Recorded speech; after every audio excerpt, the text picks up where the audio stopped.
ভৌতিক কথা পডকাস্টের আরও একটি নতুন এপিসোডে তোমাদের সকলকে স্বাগত। আমি অমিত আছি তোমাদের সঙ্গে, আর তোমরা শুনছ ভৌতিক কথা পডকাস্ট, যেখানে বিভিন্ন মানুষের জীবনে ঘটে যাওয়া ঘটনা তার মুখ থেকে বা তার পরিচিত কারো মুখ থেকে শোনা হয়। তাই জন্যই বলছি, তোমরা অবশ্যই আমার সাথে কন্ট্যাক্ট করে নাও। ঘটনা পাঠানোর জন্য আমার হোয়াটসঅ্যাপ নাম্বার থেকে শুরু করে সমস্ত সোশ্যাল মিডিয়ার লিঙ্ক তোমরা ডেসক্রিপশন সেকশনে পেয়ে যাবে, যেখান থেকে আমাকে কন্ট্যাক্ট করে নিয়ে তোমরা ঘটনা শেয়ার করতে পারো। তো আজকে তোমরা যে ঘটনাটা শুনতে চলেছ সেটা পুনের একটা ফ্ল্যাটে ঘটে যাওয়া ঘটনা। খুবই ডেঞ্জারাস একটা ঘটনা বলতে পারো। ঘটনাটা শুনে তোমাদের গায়ে জাস্ট একটা শিহরণ দিয়ে উঠবে। আর যে দিদি বলেছে, উনারও ঘটনাটা বলার সময় বারবার গায়ে নাকি ঘুষবাম দিচ্ছিল। যাই হোক, আশা করছি আজকের এপিসোডটা তোমাদের দারুণ লাগবে। অবশ্যই তোমরা সিট বেল্ট বেঁধে নাও, চুপটি করে বসে পড়ো, কানে টুক করে হেডফোনটা গুজে নাও। এখন আমরা পাড়ি দিতে চলেছি ভূতের রাজ্যে।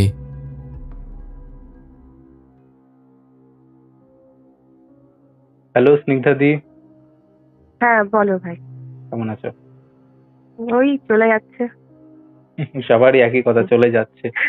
ভালো আর কারোরই যায় না গো। না, একটা গরম পড়েছে, ভালো বলবো কি করে। সেই সেই যাই হোক, যেটা আলোচনা হলো আমাদের মেইন টপিক ঘটনা, সেটা হচ্ছে পুনের একটা ফ্ল্যাটে বিভিন্ন রকমের ভৌতিক ঘটনা ঘটতো, যেগুলো তো তুমি বলবেই এখন। আমি যেটা জানতে চাইছি প্রথমেই, সেটা হচ্ছে স্টোরিটা তুমি তো বললে সেটা তোমার ভাইয়ের সাথে ঘটেছিল, এবং তুমি এটা জানাও যে কবে ঘটেছিল, কতদিন আগে। আচ্ছা, এটা হয় 2015 সাল। ওকে। যখন আমার ভাই ফার্স্ট জব আর কি অফার পায়। ও বিবিএ করেছিল, তো বিবিএ এর শেষে ওকে সেমিস্টারের শেষে ওকে জবটা অফার করা হয়। বেশ ভালো একটা নামি আর কি কোম্পানি থেকে জব অফার আসে, তো ওর জন্য ওটাকে ছাড়েনি। ওটা করার জন্য ও পুনেতে যায় আর কি। খুব ভালো একটা পোস্টে ওকে দিয়েছিল, সেই কারণে ও ওখানে আর কি ডিসিশন নেয় যে ও জবটা করবে। তো পুনে থেকে ওই যে ডিস্টেন্সটা আছে বাড়ির, তো ওরা ডিসিশন, ও কয়েকজন বন্ধু বান্ধব আর কি ওই অফিসে একই সাথে ইন্টারভিউ দিয়েছিল, আর একই সাথে ওরা পাস করে যায়। এবং ওরা কিছু লোকাল ছেলেপেলে ছিল, আর কিছু বাইরে থেকে ছিল। তার মধ্যে আমার ভাই ওয়েস্ট বেঙ্গল থেকে, ও একাই ওয়েস্ট বেঙ্গল থেকে ছিল। আর বাকিরা যারা ছিল তারা ওই আর কি পুনেতে যে লোকাল ল্যাঙ্গুয়েজ যেটা চলে, ওই ল্যাঙ্গুয়েজেরই ওরা, মানে ওই লোকালেরই আর কি ওরা ছিল। পরিচয় হওয়াতে অফিসে একসাথে যখন ওদের পরিচয় হয়, ওরা ডিসিশন নেয় যে একটা ফ্ল্যাট ওরা রেন্টে নেবে, যাতে ওরা 7 জন ছিল, 7টা ছেলে ছিল, 7টা ছেলে একসাথে ওরা অ্যাকোমোডেশনে নেবে, থাকবে একসাথে, এটা ওরা ডিসিশন নেয়। সেই হিসেবে একটা মানে ভালো ফ্ল্যাট আর কি ওরা মানে খোঁজ পায়। সেটা হচ্ছে পুনের খুব একটা নামি জায়গা, অনেকেই যারা পুনেতে থাকে হয়তো চিনবে জায়গাটা। সেটা হচ্ছে হিঞ্জাবাড়ি চক। আচ্ছা, ঠিক আছে, হিঞ্জাবাড়ি চক বলে একটি জায়গা ছিল। ওখানে একটা ফ্ল্যাট, বেশ ভালো ফ্ল্যাট, 3 BHK এর ফ্ল্যাট ছিল। আর পুরো নিউলি আর কি ফার্নিশড হয়েছে, একদম নতুন ফ্ল্যাট আর কি, কেউ আগে ওখানে থাকেনি। ঠিক আছে, মানে জাস্ট ফ্ল্যাটটা কমপ্লিট হয়েছে, আর ওরা মানে ওরাই উঠেছে ফ্ল্যাটে প্রথম। তার আগে কোনো ফ্যামিলি বা কেউ ওখানে থাকেনি, নতুন ফ্ল্যাট। ওরা যখন গেল সবাই মিলে, ওই যে ওনার আছে, ওনারের ছেলে অ্যাকচুয়ালি ওই ফ্ল্যাটটা দেখাশোনা করতো, তো ওর কাছ থেকে, ওর সাথেও একটা ভালো বন্ধুত্ব রিলেশন ছিল বলে ওরা ওদেরকে ওই ফ্ল্যাটটা দেয়। আচ্ছা। এবার নতুন ফ্ল্যাট, স্বাভাবিক এতগুলো ছেলে পেলে ওরা ভেবেছে যে নতুন ফ্ল্যাট তো তাহলে বেশ ভালোই হবে, ফার্নিশড আছে, সবকিছুই আছে, মানে একদম মডিউলার আর কি যেটা। তো ওরা ভাবলো যে ঠিক আছে, এত সুন্দর ফ্ল্যাট হাতছাড়া করবো না, একেবারে এক চান্সে ওরা রাজি হয়ে যায়। রেন্টটাও বেশ ভালোই ছিল, কিন্তু যেহেতু 7 জন ছেলে শেয়ার করছিল, ওদের অতটাও চাপ হয়নি আর কি। যেহেতু 3 BHK ফ্ল্যাট ছিল, আমি এবার ফ্ল্যাটের একটু ডেসক্রিপশনটা দিয়ে দিই, তারপরে তুমি বুঝতে পারবে। ফ্ল্যাটটা হচ্ছে 5th ফ্লোরে, 5th ফ্লোরে অব্দি ফ্ল্যাটটা, তার উপরে ছাদ, টেরেস। ঠিক আছে, এবার ছাদ হয়ে গেল, আর নিচের তলা হচ্ছে 5th ফ্লোর। ওরা ওই ফ্ল্যাটে, ওইখানে একটাই ফ্ল্যাট, মানে ওদের ফ্ল্যাটটাই ছিল 5th ফ্লোরে, আর কোনো ফ্ল্যাট ছিল না। ওকে। ঠিক আছে, মানে এটা একটা মানে বাংলো টাইপ বলতে পারো ফ্ল্যাটগুলো। এবার ওরা যখন প্রথমে ঢোকে, মেন ডোরটা ছিল একদম, আমি ডেসক্রিপশনটা এই জন্য দিচ্ছি, পরে এই জিনিসগুলো আর কি জানতে পারবে, ক্লিয়ার হবে। হ্যাঁ, তো মেন ডোরটা ছিল একদম মোটা যে শাল কাঠ, সেই শাল কাঠের একটা দরজা, ভীষণ ভারী দরজা, মানে কেউ ওটাকে ভেঙেও আর কি ঢুকতে পারবে না, মানে কোনো চান্সই নেই, মানে এত ভারী দরজা। আর তার সাথে ছিল ওই নব যেগুলো থাকে না, গোল নব লক থাকে, তার সাথে ভেতরে ছিটকানি লক, মানে নানা রকম সিকিউরিটি বেশ ভালো ছিল আর কি। তো ওরা সব চেক টেক করে ঢুকে যখন, ওদের বেশ ভালো লাগে ফ্ল্যাটটা দেখে। টয়লেটটাও ভীষণ বড় ছিল এবং পুরো একদম মডিউলার টয়লেট, যা হয় ছেলেপেলেরা দেখে একদম মুগ্ধ হয়ে গেছে আর কি ফ্ল্যাটটা দেখে, মানে আর চান্সই নেই যে অন্য কোনো ফ্ল্যাট দেখবো, মানে এটাই দেখেছি এটাই নেবো আর কি। ফাইনালাইজ করে নেয় ওরা 7 জন মিলে ওই ফ্ল্যাটে ফার্স্ট ডে এন্ট্রি করে। আমি ডেসক্রিপশনটা দিচ্ছি। ঢুকে এন্ট্রি গেট থেকে ঢুকে একটা বড় হল, বিশাল বড় একটা হলটা জাস্ট পেরিয়ে যাবে, একটা গলি পড়বে, গলিটার মধ্যে দিয়ে ঢুকে গিয়ে একদম সোজা হয়ে যাবে ওদের টয়লেট। সোজা যদি চলে যাও নাক বরাবর টয়লেট, টয়লেটের বাঁ দিকে একটা রুম, টয়লেটের ডান দিকে আরেকটা রুম, আর টয়লেটের বাঁ দিকে একটা রুম, তার পাশে কিচেন, কিচেনের সাথে একটা ব্যালকনি, আর বাঁদিকে যে রুমটা ছিল টয়লেটের সেই রুমটার সাথে আর একটা ব্যালকনি। ওকে, বোঝাতে পারলাম? বুঝেছি। বাঁদিকে যে রুমটা, ওটা ছোট রুম ছিল কিন্তু একটা ব্যালকনি তার সাথে ছিল, আর পাশে একটা কিচেন ছিল, কিচেনটা বেশ বড় ছিল, তার সাথেও একটা ব্যালকনি ছিল। এই দুটো ব্যালকনি পুরো ফ্ল্যাটটাতে রয়েছে, এবং যে রুমটাতে, ছোট রুমটাতে ব্যালকনি ছিল, সেই ব্যালকনির পাশে একটা বড় গাছ ছিল, নিম গাছ, মানে বিশাল গাছটা, মানে যার শাখা প্রশাখা আর কি ফ্ল্যাটের মধ্যে আর কি পড়ছে আর কি, এরকম এত বড় একটা গাছ। তো বেশ ভালো ঠান্ডা ঠান্ডা হাওয়া আসে ওই ব্যালকনি থেকে। তো এই দেখে এদের পছন্দ হয়ে যায় এবং এরা কনফার্ম করে দেয়, পরের দিন থেকে এরা শিফট হয়ে যায় ফ্ল্যাটে। শিফট হয়ে গিয়ে ডিসিশন হলো, যে রুমটা সবচেয়ে বড় রুম, সেই রুমে 4 জন থাকবে, আর একটা যেটা ছোট রুম ব্যালকনি যে রুমটাতে আছে সেই রুমে 3 জন থাকবে। তো আমার ভাই, ওই যে ব্যালকনির যে রুমটা আছে 3 জনের রুম, তো ওই 3 জনের রুমে আমার ভাই ছিল, আর 4টে রুমে 4 জন, আর একটা রুমে 4 জন ছিল। আমার ভাইয়ের সাথে যে একজন পার্টনার ছিল, এখানে 3 জনের সাথে মানে ঘটনাটা খুব সিভিয়ার হয়েছে, আর বাকিদের সাথে অতটা এফেক্ট হয়নি। বাকিদের, ওরা ভয় পেয়েছে কিন্তু এতটা এফেক্ট করেনি, 3 জনের সাথে এফেক্ট হয়েছিল।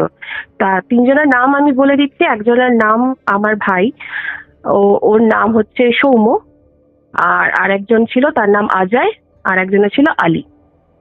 ঠিক আছে, এই 3 জনের ওপর এফেক্টটা খুব বেশি হয়েছিল। আচ্ছা, এবার ফার্স্ট ডে কোনো প্রবলেম নেই, সবকিছু ঠিকঠাক। সেকেন্ড ডে কোনো প্রবলেম নেই, ঠিকঠাক। থার্ড ডেতে যেটা হলো সেটা হলো একটা বাজে স্মেল আসা শুরু হলো বাড়িতে, ঘরের ভেতরেই আর কি। তো আমার ভাই, যারা আছে ফ্রেন্ডসরা, যেহেতু এরা ব্যাচেলারদের কি হয়, এত এইসব নিয়ে অত মাথায় এরা ঘামায় না। গন্ধ আসছে, হয়তো সামনে দিকে কোনো রেস্টুরেন্ট আছে, হয়তো নোংরা টোংরা ফেলছে, সেটা দিয়ে হয়তো গন্ধটা হাঁটছে, বা অন্য কোথাও ডাস্টবিনের থেকে আসতে পারে। তো ওরা ওটাই ভাবছে যে হাওয়ার থ্রুতে কোনো গন্ধ ঘরে ঢুকছে। ফার্স্ট 2-3টে দিন এরকম স্মেল, মানে পচা স্মেল, হঠাৎ করে স্মেলটা আসতো, মানে কোনো টাইমিং নেই। ধরো ওরা অফিস থেকে সবাই ফিরছে, দরজাটা খুললো, রুমের দরজাটা খুললো, আর মানে একটা মানে কি বলবো, হিউজ গন্ধ নাকের মধ্যে ঢুকে গেল। আচ্ছা, মানে সবাই আর কি সঙ্গে, বুঝেছি, মানে একসাথে এত বিদঘুটে একটা গন্ধ নাকে ঢুকতো যে ওরা সেই বমি করে দেয় প্রায় আর কি, এরকম মানে পচা গলা কিছুর গন্ধ যেটা হয় আর কি, মরে গেলে বা আমরা হয় না চিকেন বা মাটন যদি ফ্রিজে পচে যায় তখন একটা বাজে গন্ধ ওঠে, সেরকম টাইপের পচা পচা গন্ধ উঠতো। তো ওরা অ্যাভয়েড করে যেত, কারণ ব্যাচেলার ছেলে, এত বেশি ওদের কিউরিওসিটি নেই। তো এই 2-3 দিন এই জিনিসটা হওয়ার পর একদিন আমার যে ভাই, ও সকালবেলায়, যেহেতু শিফটিং ডিউটি ছিল এদের, তো শিফটিং এর আমার ভাইয়ের শিফটিং ছিল হচ্ছে সকাল 10টা থেকে সন্ধ্যে 6টা না 7টা অব্দি এরকম শিফটিং ছিল। আর বাকিরা যারা ছিল তাদের ছিল নাইট শিফটিং। ওকে। ঠিক আছে, এবার অল্টারনেট করে করে নিত এরা। হয় মানে কোনোদিনও আমার ভাই একা থাকতো না ফ্ল্যাটে, ম্যাক্সিমাম দিনই হয়তো একজন আর শিফটিংটা চেঞ্জ করে নিয়ে ডে শিফট নিয়ে নিল, আবার কেউ হয়তো নাইট শিফট নিয়ে নিল, এরকম অল্টারনেট করে এরা করতো কাজ। তো আমার ভাই জেনারেলি কি করতো, সকালবেলায় ঘুম থেকে উঠে তাড়াতাড়ি করে, ও তো টাইম ওর 10টায় ওকে অফিসে ঢুকতে হবে, তো একটু আর্লি আওয়ার্স উঠতো, উঠে ফ্রেশ হয়ে বেরিয়ে যেত অফিসে। তো সেই দিনকে ও কি করেছে, সকাল 8টার সময় উঠেই ওর যেহেতু ওর রুম থেকে বেরিয়েই টয়লেট, তো ও কি করেছে টয়লেটে গেছে আর কি। তো ঢুকতে গিয়ে দেখছে টয়লেটটা ভেতর থেকে লক। ঠিক আছে, তখন সকাল 8টা বাজে। ও কন্টিনিউ নক করছে, বলছে ভাই যে আছিস সে বেরো তাড়াতাড়ি, আমার অফিসের টাইম হয়ে যাবে, আমাকে ফ্রেশ হতে হবে বলে ও আবার একটু এদিক ওদিক ঘোরাফেরা করছে, ব্যালকনিতে যাচ্ছে একটুখানি, মানে কি করবে আর, টাইম পাস করতে হবে। ব্যালকনিতে গিয়ে একটু দাঁড়িয়ে এসে আবার নক করছে, তখন দেখছে ফ্ল্যাশের আওয়াজ হচ্ছে। মানে কেউ গিয়ে যদি বাথরুমে ফ্ল্যাশ করে বা জল ছেড়ে স্নান টান করে, সেরকম একটা ছপ ছপ করে জল পড়ার যে আওয়াজটা হয়, সেই মানে ও যতবার নক করছে কেউ যেন ভেতর থেকে জলটা ফেলছে আর কি, বেশি করে করে জল ফেলছে। ঠিক আছে, আর ফ্ল্যাশ করে দিচ্ছে। এটা ওর এই নিয়ে ও 6-7বার আর কি নক করেছে, কিন্তু ওর 1 ঘন্টা প্রায় হয়ে গেল কেউ দরজাতে খুলে বেরোচ্ছে না আর কি। কিন্তু ভেতরে যে দরজাটা লক সেটা কিন্তু ওর মানে দরজাতে ঠেলা দিচ্ছে, কিন্তু দরজা খুলতে পারছে না, ভেতরটা লক। আচ্ছা। ও খুব রেগে গেছে, ও রেগে গিয়ে বলছে, আমার মানে একটু আর কি স্ল্যাং ল্যাঙ্গুয়েজ হয় যেটা ইউজ করে আর কি, হ্যাঁ, দিয়ে ও বলছে যে তারা তো কে দেখি ঢুকেছে, এবার ও রুমগুলোতে ঘুরে দেখছে সবাইকে যে কোন ছেলেটা বাথরুমে আছে আর কি, তাহলে তাকে নাম ধরে এবার বলবে। তো ওই 4জন যে রুমে আছে সে রুমে গিয়ে দেখলো যে 4জনই ঘুমোচ্ছে। নিজের রুমে এসে দেখছে যে ওখানে 2জনা ঘুমাচ্ছে, তাহলে টয়লেটে কে আছে? সবার মাথা মানে ওর মাথায় এটা স্ট্রাইক করলো যে আমরা তো সবাই রুমে, তাহলে টয়লেটে কে ঢুকেছে, আর কে লক করেছে ভেতর থেকে দরজাটা? ও কিছুতেই বুঝতে পারছে না। এবার ও সবাইকে ডেকেছে, সব ছেলেদেরকে ডেকেছে, উঠিয়েছে, বলছে যে দেখ ভাই, 1 ঘন্টা ধরে বাথরুমে কে যেন দরজা আটকে বসে আছে, দরজা খুলছে না, আমি কখন থেকে নক করছি, শুধু জল ফেলে যাচ্ছে, ফ্ল্যাশ করে যাচ্ছে, কিন্তু দরজা কিছুতেই খুলছে না। আর আমরা তো সবাই এইখানে, তাহলে বাথরুমে কি কোনো চোর ঢুকেছে? মানে ওদের থিঙ্কিং এ ওটাই আসবে না, ওরা তো প্রথমে ওইটা ভেবে নেবে না যে এখানে কোনো প্যারানর্মাল কিছু। তো ও সব বন্ধুরা ভাবছে যে ঠিকই তো বলছে, সবাই তো আমরা এখানে বসে আছি, তাহলে বাথরুমে কে? এবার সবাই গিয়ে আর কি দরজা পেটাতে শুরু করেছে, দরজা খোল করে, কিন্তু কিছুতেই দরজা খুলছে না। তারপরে ওরা সবাই মিলে দরজাটাকে আর কি জোরে ধাক্কা দিয়ে আর কি খুলে ফেলে আর কি। আচ্ছা। তো ছিটকানিটা খুলে ভেঙে পড়ে যায় আর কি। ছিটকানিটা খুলে গিয়ে দেখে বাথরুমের ভেতরে কেউ নেই।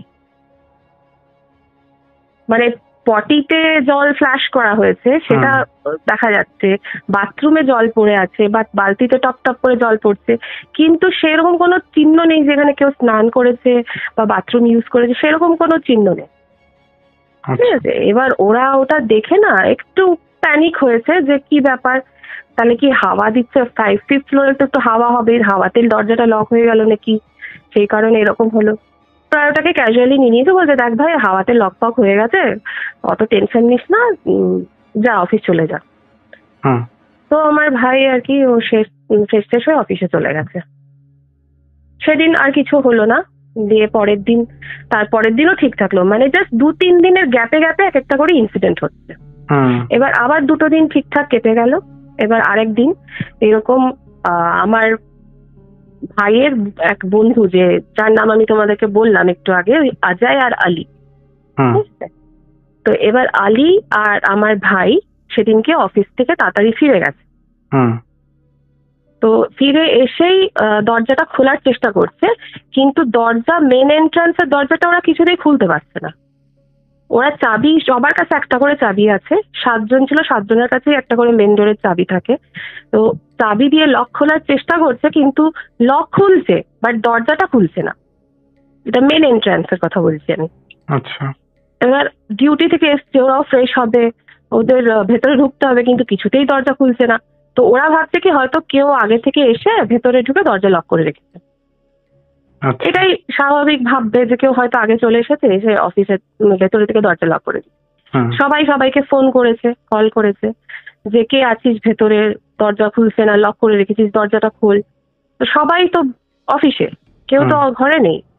এবার এই নিয়ে একটা বিশাল বড় টেনশন, কি করে হলো দরজা লক এইভাবে।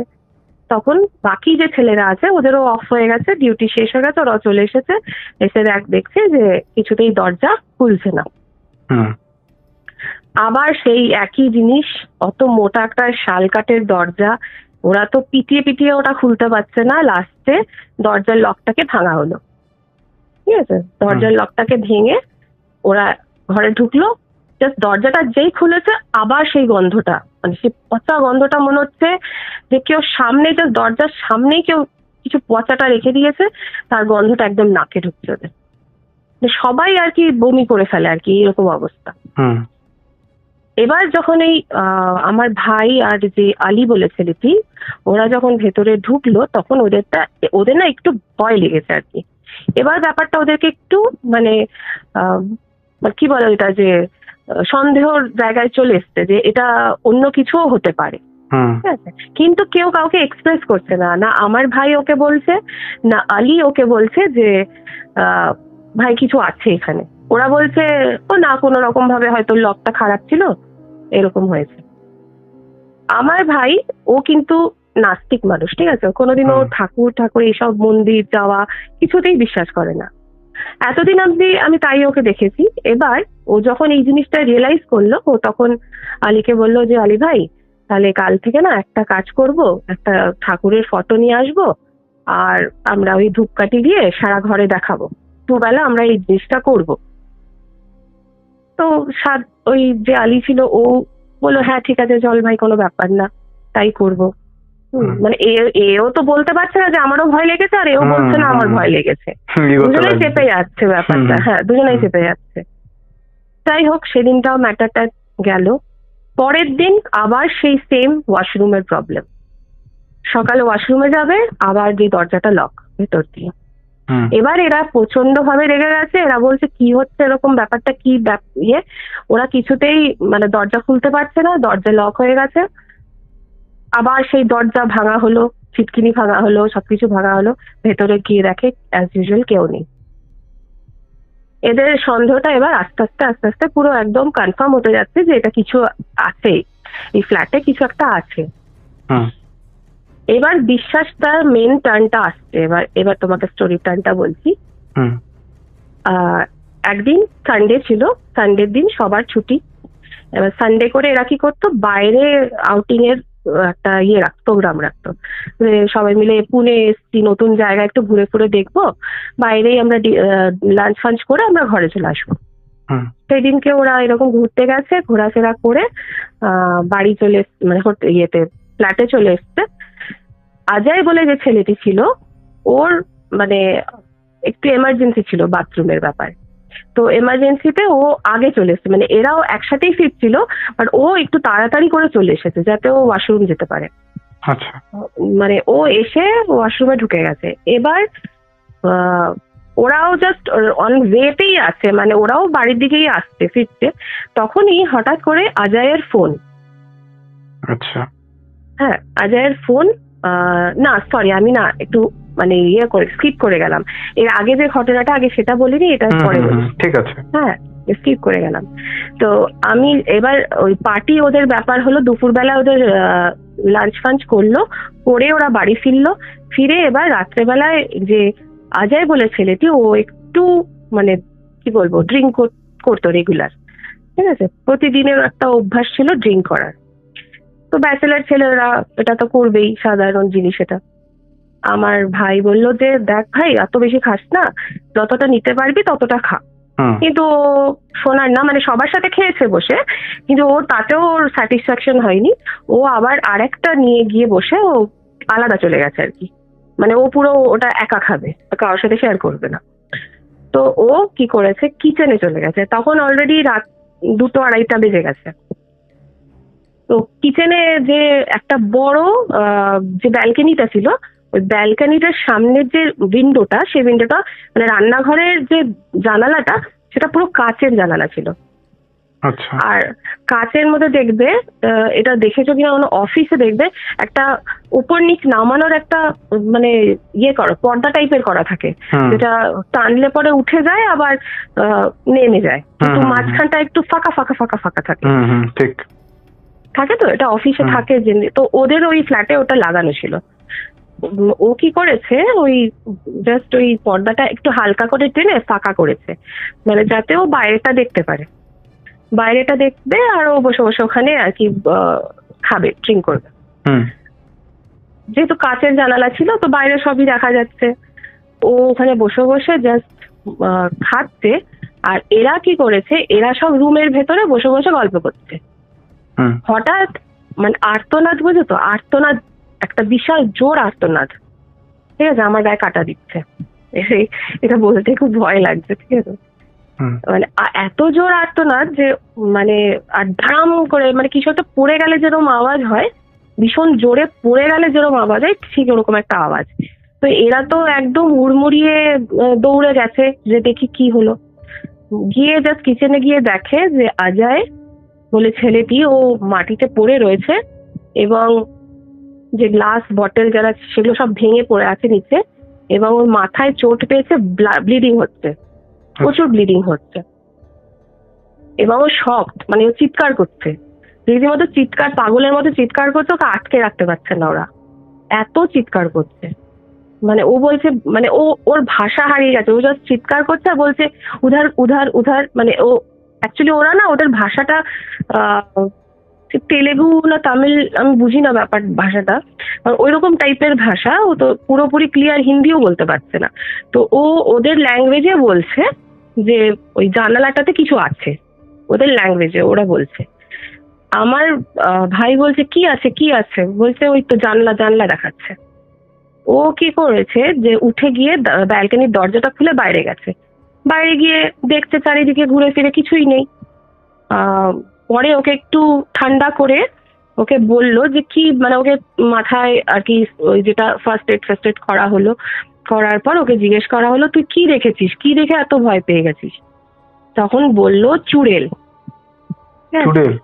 চুড়েল, হ্যাঁ, ওদের ভাষায় যেটা বলে, ওরা বলে চুড়েল, চুড়েল হ্যাঁ, চুড়েল হ্যাঁ। হ্যাঁ, তো ও এবার আমাদের ব্যাচেলার পার্টিরা হো করে হাসা শুরু করে দিয়েছে, বলছে তুই এত খেয়েছিস যে তুই এসব এখন ভুলভাল বকা শুরু করেছিস।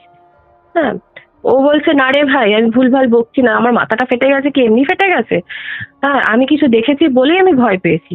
বলছে তুই কি দেখেছিস, ওরা জিজ্ঞেস করছে কি দেখেছিস, বলছে আমি ওই জানালার যে ওই ইয়েগুলো ফাঁকা করেছি, আমি তখন ওখানে, বাপরে আমার হাতের লোম দাঁড়িয়ে যাচ্ছে, বলছে একটা মুখ দেখেছি। মুখটা কেমন, জাস্ট মানে কপালের এরিয়াটুকু, নিচটা দেখতে পাইনি, মানে নাকের পজিশন অব্দিও দেখতে পেয়েছে, কপাল থেকে নাকের পজিশনটাও দেখতে পেয়েছে, নিচেরটাও দেখতে পাইনি, ওপরটাও দেখতে পাইনি, মানে জাস্ট ওই ফাঁকাটুকুতে যতটা দেখা যায়, ওই জানালার যে জিনিসগুলো আছে ওটার ফাঁকাতে যতটুকু দেখা যায় দেখছে ও, ওইটা ওর ওই কাচের সামনে এসে ওর দিকে ওইভাবে, মানে একটা লাল লাল চোখ, মানে ভীষণ লাল চোখটা, আর প্রচন্ড রাগী একটা অ্যাপিয়ারেন্স, ঠিক আছে, ভীষণ রেগে আছে এরকম একটা অ্যাপিয়ারেন্স ওর দিকে। আর মুখের চামড়াগুলো বলছে কুচকানো, মানে বয়স হয়ে গেলে বা পচে গলে গেলে যেমন একটা পড়ে না, ওই রকম টাইপের স্কিন ঝুলে ঝুলে পড়ছে, আর ওই রকম চোখ দিয়ে ঠিক ওই জানলাটার ওই ফাঁকাটা দিয়ে ওর দিকে বড় বড় চোখ করে তাকিয়ে আছে।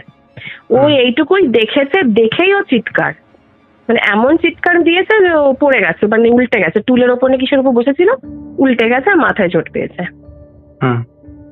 এই জিনিসটা বলাতে তো ওরা বললো যে দেখ ভাই, বাইরে নিম গাছ আছে, হয়তো হাওয়াতে নড়েছে, তুই কি দেখেছিস, লাইটের হয়তো কোনো এফেক্ট পড়েছে কাচের ওপর, তুই হয়তো নিজের মুখটাতেই হয়তো অন্য কিছু ভেবে নিয়েছিস। তখন বলছে না, আমি ভুল দেখিনি, আমি যেটা দেখেছি আমি ঠিক দেখেছি। এবার যাই হোক, এরা কি করলো, ওই সব বন্ধ ঠন্ধ করে দিয়ে ওকে নিয়ে গিয়ে শুয়ে পড়লো। হুম আর আমার দেখো, যতই এরা বলুক মুখের ওপর যে না কিছু নেই, ওরকম সবার মনে ভয় হয়েছে, ঠিক আছে, সবাই ভয় পেয়েছে, কিন্তু এরা কেউ কাউকে বোঝাচ্ছে না। এবার আমার ভাই কি করেছে, ও তো ওই ব্যালকনি রুমটাতেই শুতো, ও তাড়াতাড়ি করে গিয়ে ব্যালকনির জানালাগুলো লাগিয়ে টোটালি বন্ধ করে আর কি ওরা শুয়ে পড়েছে। হুম সেদিন রাতটা কোনো রকম কাটলো। পরের দিন ওকে হসপিটালে নিয়ে গিয়ে স্টিচ করেছিল, স্টিচ করানো হলো, করে ও ফিট করে ওকে বাড়িতে নিয়ে আসা। হুম এবার ওরা ডিসাইড করলো যে বাড়িতে হয় কেউ একা থাকবে না, হুম মানে কেউ একজন সাথে থাকবে, বা যদি কেউ না থাকো তাহলে তুমি যতক্ষণ না কেউ বাড়িতে আসছে ততক্ষণ তুমি বাড়িতে ঢুকবে না, ফ্ল্যাটে ঢুকবে না, বাইরেই থাকবে। ওরা এটা একটা ডিসিশন নিল, কারণ এরকম হঠাৎ হঠাৎ করে কিছু যদি হয়ে যায়, এবার বাইরে তো সবাইকে তো খবরও দিতে পারবে না, হুম সেই কারণে এটা ডিসিশন হলো। তো যাই হোক, 2-3 দিন আর কোনো রকম কোনো ঘটনা ঘটেনি, কিন্তু ওই পচা গন্ধটা কিন্তু আসছিলই। এরা কি করেছিল, ওই রুম ফ্রেশনার নিয়ে এসেছিল যাতে পচা গন্ধটা না আসে। আর হ্যাঁ, যখন এই গন্ধটা আসতো ওরা ওইরকম সেন্ট দিয়ে ধূপকাঠি দিয়ে যাতে গন্ধটা না থাকে, কিন্তু গন্ধটা রোজই আসতো আর কি, রোজই ওরা ওরকম পেত। হুম যাই হোক, সেদিন কেটে গেল, 2-3 দিন আর কোনো প্রবলেম হয়নি। একদিন আমার সব মানে সবাই অফিসে, এবার আমার ভাইয়ের হঠাৎ ছুটি, মানে ছুটি হয়ে গেছে তাড়াতাড়ি। সেদিন হয়তো ওর শরীর কিছু খারাপ লেগেছে, ও তাড়াতাড়ি অফিস ছুটি করে চলে এসেছে। ও কিন্তু জানে না যে অজয় বাড়িতে রয়েছে ফ্ল্যাটে, ঠিক আছে। ওরা তো ডিসিশন নিয়েছিল যে একা কেউ ঢুকবো না, কিন্তু অজয় আগেই চলে এসেছে, এসে ও ফ্ল্যাটের ভেতরেই আছে, কিন্তু সেটা কেউ জানে না, মানে ওদের কারোর ইনফরমেশন নেই। অজয়েরও মানে কোনো শরীর খারাপ হয়েছিল বলে ও তাড়াতাড়ি করে ছুটি নিয়ে চলে এসেছে। আমার ভাই অন দ্য ওয়ে যখন বাড়িতে ফিরছে, তখন ওই অজয় বলে ছেলেটি আমার ভাইকে কল করে বলে যে ভাই জলদি আ মুঝে বাঁচা লে, হিন্দিতে বলে, ঠিক আছে, ভাই জলদি আ মুঝে বাঁচা লে বলে ফোনটা কেটে গেল। মানে জাস্ট এইটুকু বলেছে আর ফোনটা কেটে গেছে, দিয়ে ও আবার রিপিটে ফোন করছে, কিন্তু ফোনটা switched off, phone switched off হয়ে গেছে। এবার এই কথাটা শোনার পর স্বাভাবিক মানে টেনশনে পড়বেই, যেই হোক না কেন। আমার ভাই তো মানে সে পড়ি মরি করে ছুটে আর কি ফ্ল্যাটে এসে দেখে সেই একই অবস্থা, মেন ডোর লক ভেতর দিয়ে। এবার মেন ডোরটা লক হওয়ার কথা, কারণ যেহেতু অজয় ভেতরে আছে, তো ও তো লক করেই থাকবে ভেতরে, কিন্তু ও তো দরজা ধাক্কিয়েই চলেছে, কিন্তু দরজাটা কেউ খুলছে না। আর অজয় ফোন করেছে ভাই জলদি ফ্ল্যাট আ মুঝে বাঁচালে বলে, এইটুকু বলেছে, তার মানে অজয় ভিতরে রয়েছে। এবার আমার ভাইয়ের টেনশন হয়ে গেছে যে কিছু হয়ে গেল না, ও কিছু করে নিল, মানে চলছে আর কি, ওর মাথায় চলছে জিনিসটা। তো এবার ও দরজাটা খুলতে পারছে না, বাকিদেরকে সবাইকে ফোন করেছে যে জলদি জলদি আজা, अजय अंदर में लॉक हो गया है और हम दरवाजा नहीं खोल पा रहे, তো তোরা মানে তাড়াতাড়ি চলে আয়। এবার 1 ঘন্টার মধ্যে সবাই চলে এসেছে, ততক্ষণ কিন্তু দরজা খুলতে পারেনি। আর স্বাভাবিক, অত মোটা একটা দরজা, মানে শাল কাঠের দরজা ভেঙে ঢোকার মতো একজনের ক্ষমতা নেই। এবার দরজাটা কি করবে, ওই যে বাড়ির যে মালিক, যে ছেলেটার কাছ থেকে ও নিয়েছিল, ছেলেটার নাম বলছি, কোনো অসুবিধা হবে না, চেতন নাম ছিল। আচ্ছা। আর ওর বাবা না খুব ইনফ্লুয়েন্স একজন মানুষ ছিল, মানে খুব আর কি ওনার হাত ছিল এদিক ওদিক, ঠিক আছে, মানে একটু ভালো পজিশনে ছিল হয়তো। তো ওকে গিয়ে ধরেছে, এবার ও সবাই মিলে গেছে ওখানে, কে বলছে দেখ ভাই মেরা দোস্ত अंदर में बंद है, दरवाजा लॉक हो गया, ये लेके, মানে এই নিয়ে 2 দিন এরকম লক হয়ে গেছে দরজা। একদিন আমরা লক ভেঙে ঢুকেছি, আর আজকে আমরা লক আর ভাঙতে পারছি না, তুই কিছু কর, দরজাটা খোল। আর আমার বন্ধু ভেতরে আছে, কি হয়েছে না হয়েছে আমরা কিছু জানি না এখনো, তুই দরজাটা খোল। এবার এ না কিছুতেই বলছে না, না কি লক হয়ে গেছে, কেন লক হয়ে গেছে, ফালতু তোরা উল্টো পাল্টা কথা বলছিস, চাবি হারিয়ে দিয়েছিস, নানা রকমের কথা বলছে। ও বলছে যে দেখ তুই চ, ওকে টানতে ওরা ফ্ল্যাটের দরজার কাছে নিয়ে আসে। এবার ও চাবি দিয়ে অনেক খোলার চেষ্টা করছে, কিছুতেই দরজা খুলছে না।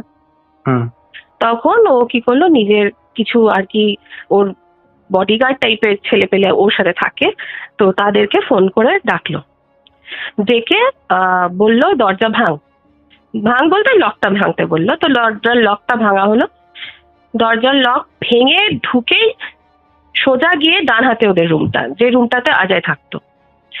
ঢুকে গিয়ে আমার ভাই দেখে মাথায় হাত। আচ্ছা, ঠিক আছে, মাথায় হাত। এবার কেন দেখো, এবার বোঝো।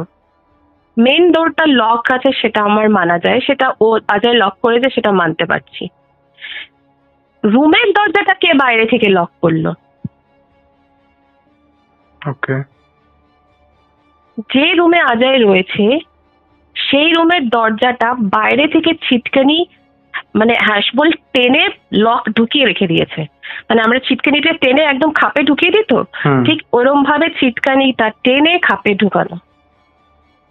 ভেতরে আর কোনো লোক নেই, মেন এন্ট্রান্স লক ছিল ভেতর থেকে। আমাকে বলো এই দরজাটা কে লক করলো? ওদের মাথায় হাত। তাড়াতাড়ি করে ওরা দরজার লক খুললো, খুলে যেটা দেখলো সেটা দেখলো যে অজয় পুরো চিৎপাত হয়ে পড়ে আছে। ওর বডিতে একটা জামা কাপড় নেই, ঠিক আছে, একটা জামা কাপড় নেই। ও চিৎপাত হয়ে পড়ে আছে, সেন্সলেস, একদম কোনো সেন্সও নেই।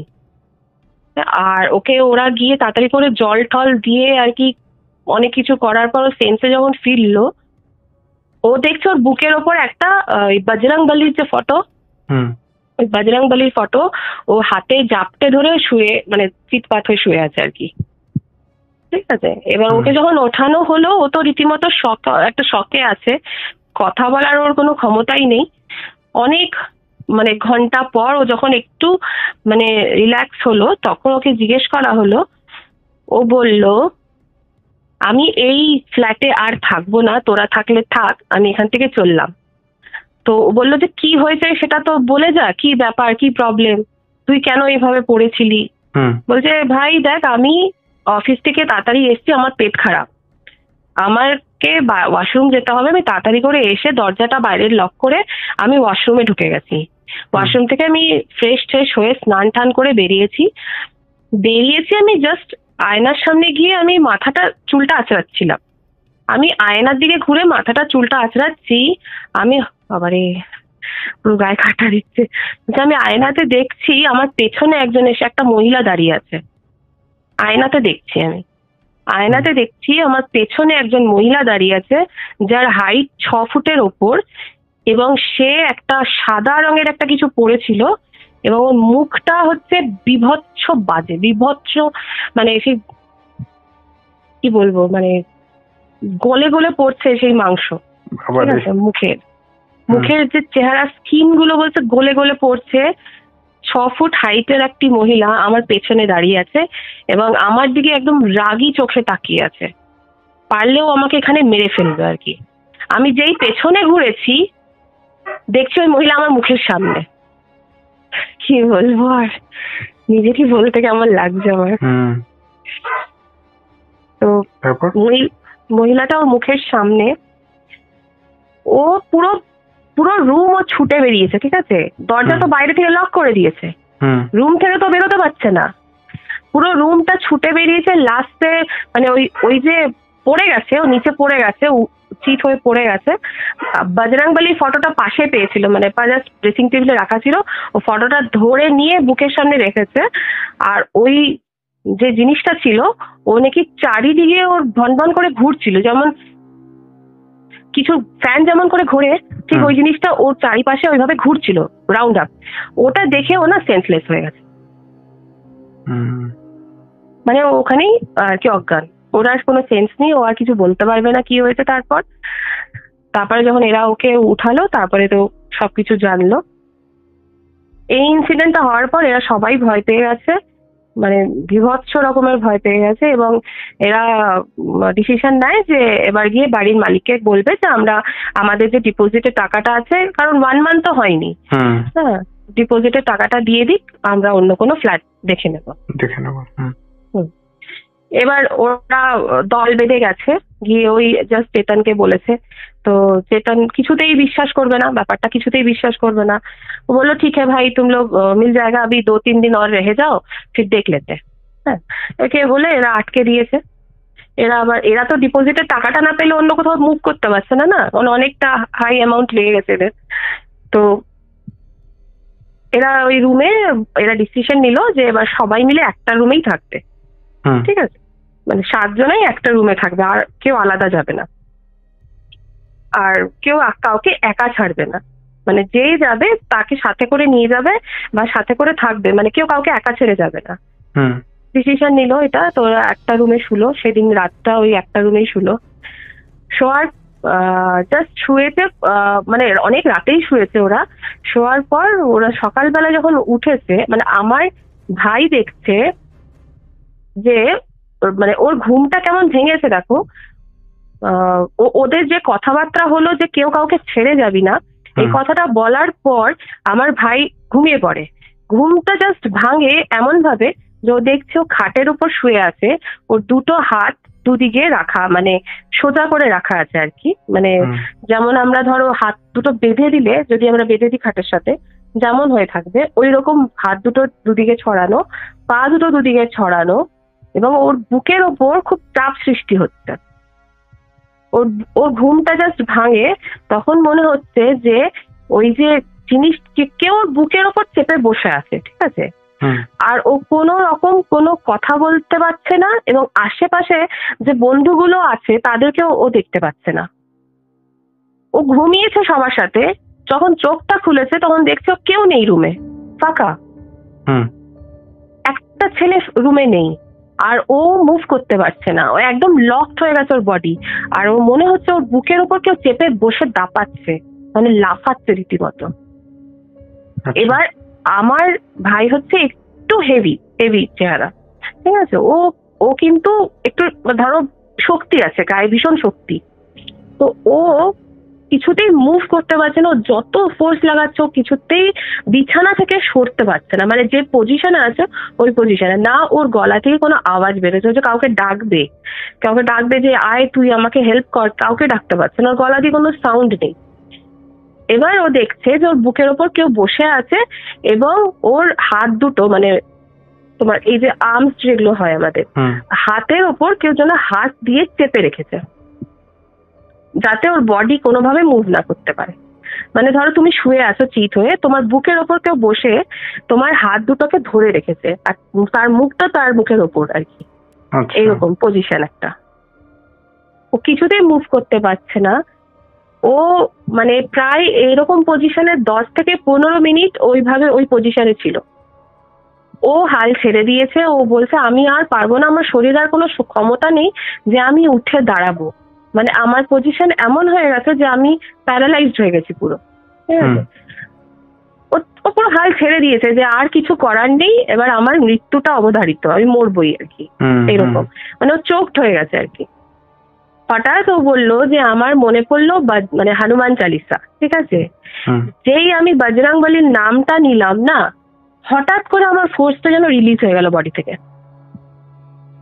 বলে আমি কিন্তু হনুমান চালিসা জানি না পড়তে, আমি জানিও না ওখানে কি ওয়ার্ড লেখা আছে, আমি শুধু হনুমানজির নামটা নিয়েছি জয় বজরংবলী বলে, আমার ভেতর থেকে এমন একটা পাওয়ার এসছে না, মানে আমি জাস্ট এক ঝটকা মেরে উঠে পড়েছি ওখান থেকে, জাস্ট ওই বজরংবলীর নামটা নিয়ে। আর যেই ওটা নিয়েছে, ওর যত বডিতে যে ফোর্সটা ছিল ও সরে গেছে ওখান থেকে, আর ও লাফ দিয়ে উঠে কোনো দিক আর না তাকিয়ে ও সোজা রুমের, মানে ফ্ল্যাটের বাইরে গিয়ে দেখছে ওরা সব টেরেসে ছাদে ওদের গল্পের আওয়াজ পেয়েছে, ও দৌড়ে চলে গেছে টেরেসে।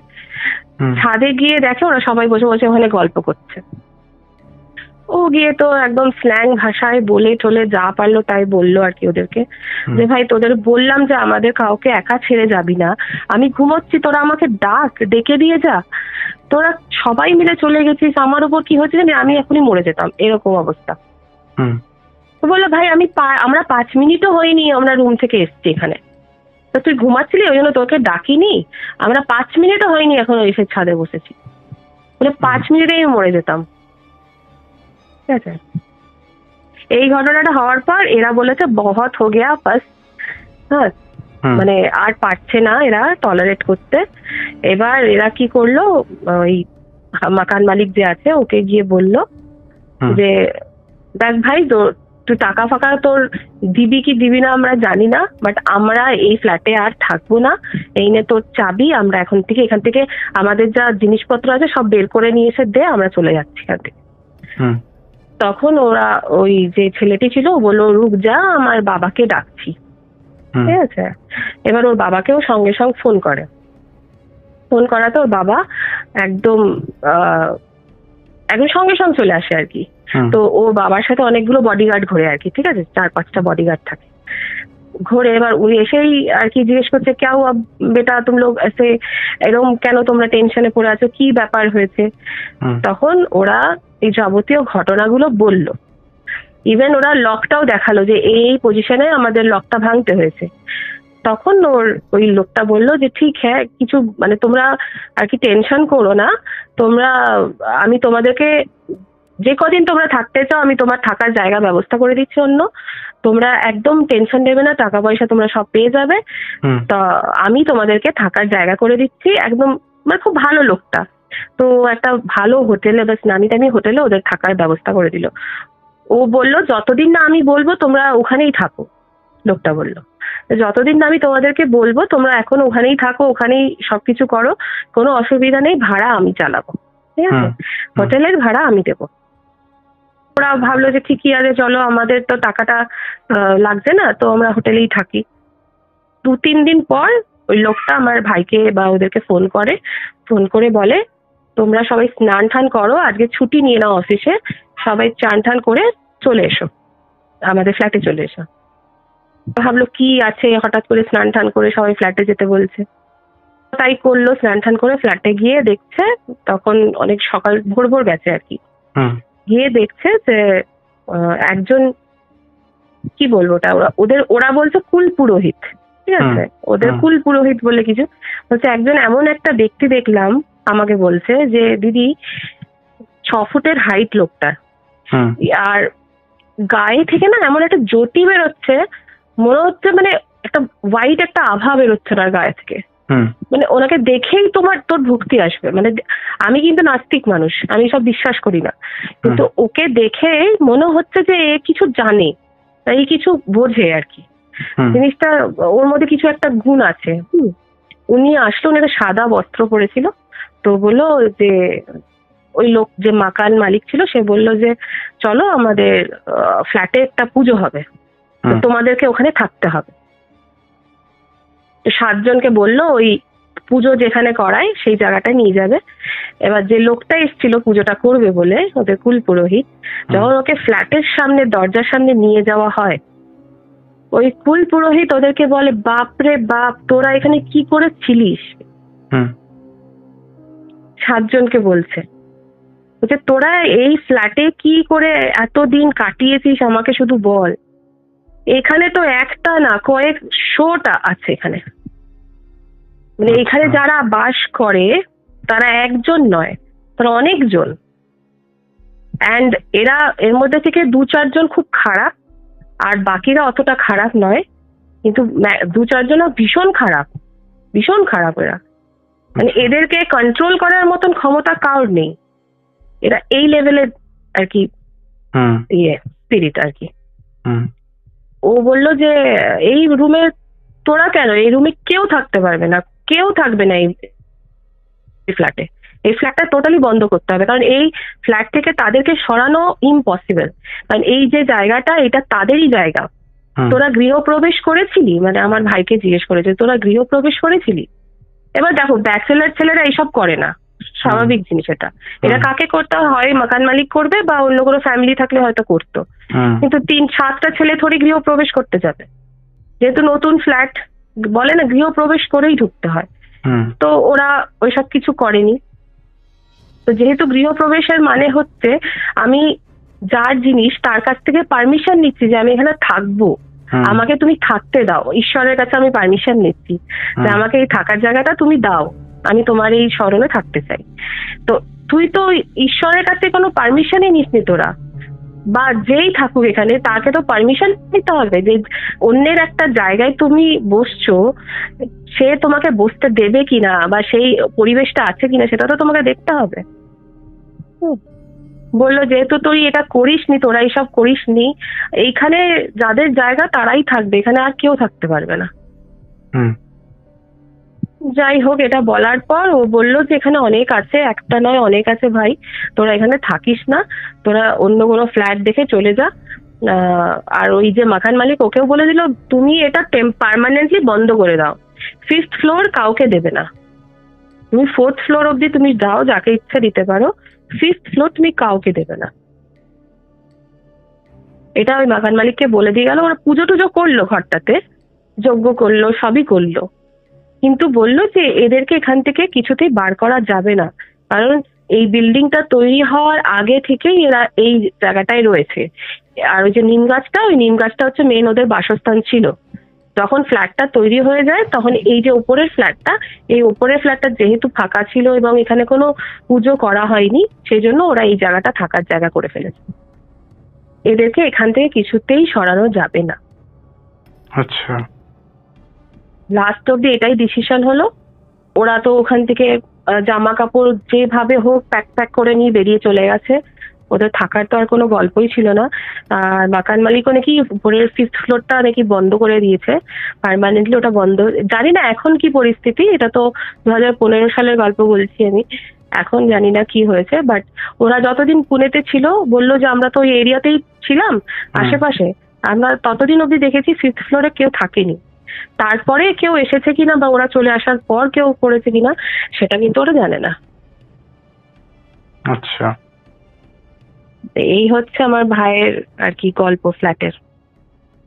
খুবই ডেঞ্জারাস, মানে বেঁচে যে ফিরে ভীষণ, এসেছে এটাই ভীষণ। বিশাল বড় কথা, তাই না?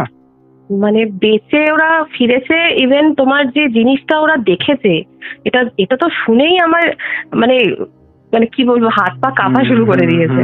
ঠিক, ফেস টু ফেস হওয়া, মানে এইসব জিনিসের সাথে ফেস টু ফেস হওয়া মানে ভীষণ বড় ব্যাপার। আমরা মুখে যতটা ইজিলি বলি না, তুমি জিনিসটা যারা দেখেছে বা এই জিনিসগুলোকে ফিল করেছে তারা কিন্তু জিনিসটা ভালো করে বুঝতে পারবে। আর সেই সময়টা সে ভয় পায় না, মানে ভয়টা কি জিনিস একমাত্র সেই সময়টা বুঝতে পারবে। আর ওরা হঠাৎ মানে জানেও না যে এসব জিনিস এখানে আছে, হঠাৎ করে এরকম একটা মহিলাকে দেখতে পাচ্ছে, মুখের সামনে এসছে, মানে এটা ভেবেই যেন কেমন একটা গাটা শিউরে উঠছে আর কি আমার। বিভীষিকাময় ব্যাপার একটা, বিভৎস। মানে ওরা কিভাবে থেকেছে এতদিন, আমি সেটাই ভাবছি যে এতদিন ওখানে কাটালো, কি করে পসিবল হলো ওদের পক্ষে। এটা যদি নর্মাল হয়তো, এরা ছেলে বলে ব্যাচেলার বলে হয়তো এরা এতটা কিউট মানে কেয়ার করেনি ব্যাপারটা নিয়ে। সেটাই স্বাভাবিক। মানে একটা ফ্যামিলি হলে ও প্রথমেই বুঝতে পারতো যে বিষয়টা কি হচ্ছে। ফ্যামিলি হলে, মেয়েরা হলে কি সবসময় এরা ঘরে থাকবে, বুঝতে পারবে কিছু না কিছু অ্যাক্টিভিটিস বুঝতেই পারবে। এরা তো ঘরেই থাকতো না, অফিসে থাকতো, এসে হঠাৎ করে ঘরে এইসব অ্যাক্টিভিটি দেখতো। তো মানে শুধু রাতটুকু, সারাদিন তো কাজে চলে যেত। হ্যাঁ হ্যাঁ হ্যাঁ, এবার সারাদিন নিশ্চয়ই কিছু না কিছু হতো, ওরা তো বুঝতে পারতো না সেটা। বিশেষ করে কেউ গা দেয় না, ও ঠিক আছে এরকম একটা বিষয়। হ্যাঁ হ্যাঁ। আর ফ্যামিলি নিয়ে থাকলে কি, ফ্যামিলির একটা টেনশন মাথায় থাকে যে কোনো কিছু হচ্ছে না, তো কোনো কিছু একদম মাথায় চলে। আর নিজে একা হলে ও চলে যাবে এরকম একটা বিষয় থাকে না, সবার মধ্যে কাজ করে। হ্যাঁ হ্যাঁ হ্যাঁ, আমি ওটাই ভাবি যে কেউ হঠাৎ করে কোথাও গেল, হঠাৎ করে একটা জায়গায় রেন্ট নিয়ে নিল, ভাড়া নিয়ে নিল, ফ্ল্যাট নিয়ে নিল থাকা, আমি বলবো যে সবসময় এটা কিন্তু চেক করে নেওয়া উচিত। আশেপাশে সবাইকে একটুখানি যেন জিজ্ঞেস করে নেয় যে জায়গাটা সেফ কিনা, বা ফ্ল্যাটে আগে কেউ কিছু থেকেছে কিনা, কোনো ইনসিডেন্ট আছে কিনা, এসব জেনে নিয়ে না আমার মনে হয় থাকা উচিত। যেটা অনেকেই করে না, হয়তো ভাবে ভালো অ্যাকোমোডেশন পেয়েছি, কম টাকায় পেয়েছি, তো ঢুকে যাই। এই জিনিসটা আমি বলবো যে যারাই তোমরা বাইরে থাকতে যাও তাদের এইটুকু বলবো যে অন্তত জায়গার সম্বন্ধে একটু বেসিক নলেজ নিয়ে নাও। ঠিকই বলেছো, তাই না? তো এই ছিল আজকের পডকাস্ট। আশা করছি তোমাদের ভালো লেগেছে। কেমন লেগেছে তোমরা অবশ্যই সেটা কমেন্ট করে জানিয়ে দাও। তোমাদের মধ্যেও কেউ যদি পডকাস্টে ঘটনা শেয়ার করতে চাও তাহলে অবশ্যই আমার সাথে কন্ট্যাক্ট করতে পারো। হ্যাঁ, তোমাদের কোথাও যেতে হবে না, তোমরা নিজেদের বাড়ি থেকে ঘটনা শেয়ার করতে পারবে। তাই আর দেরি করো না, কন্ট্যাক্ট করে নাও। আমার হোয়াটসঅ্যাপ নাম্বার হচ্ছে 6295789235, 6295789235। এই নাম্বারটা নোট ডাউন করে নাও, তারপরে আমার সাথে কন্ট্যাক্ট করো। তোমরা বাড়িতে কিভাবে ঘটনা রেকর্ড করতে পারবে একদম ইজি মাধ্যমে, কোনো রকম তোমাদের অসুবিধে হবে না, এটুকু গ্যারেন্টি আমি দিচ্ছি। তো কন্ট্যাক্ট করে নাও। চলো আজকের মতন এখানেই শেষ করছি, আবার দেখা হবে নতুন কোনো ঘটনা নিয়ে।